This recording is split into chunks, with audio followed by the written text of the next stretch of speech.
मुंबईकरांचा प्रवास आधीच जीवघेणा असताना मध्य रेल्वेनं एक धक्कादायक निर्णय घेतलेला आहे। रेल्वेनं लोकलमध्ये 100 कंत्राटी फेरीवाल्यांना अधिकृतपणे विक्रीची परवानगी दिली आहे। आपण थेट जाऊया प्रतिनिधी नितीन बेनेकर यांच्याकडे। नितीन, आपण पाहतोय मुंबईकरांचा ऑलरेडी जीवघेणा प्रवास या लोकलमधनं सुरू आहे आणि अशातच मध्य रेल्वेने एक महत्त्वाचा निर्णय घेतलाय, म्हणजे 100 फेरीवाल्यांना अधिकृतपणे लोकलमध्ये विक्री करण्यास त्यांनी परवानगी दिली आहे। काय प्रतिक्रिया?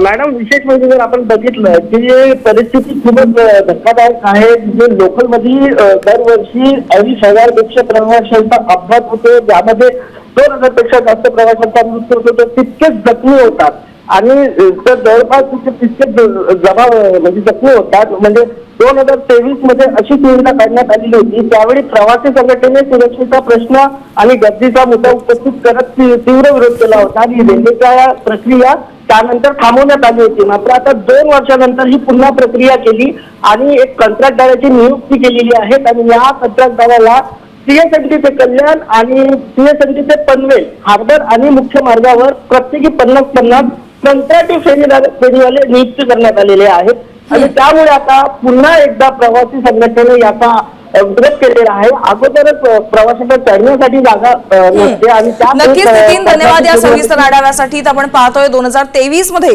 प्रवासी संघटनांच्या विरोधानंतर हा निर्णय मागे घेण्यात आलेला होता, मात्र आता पुन्हा एकदा 100 फेरीवाल्यांना अधिकृतपणे मुंबई लोकलमध्ये विक्री करण्यास परवानगी देण्यात आली आहे।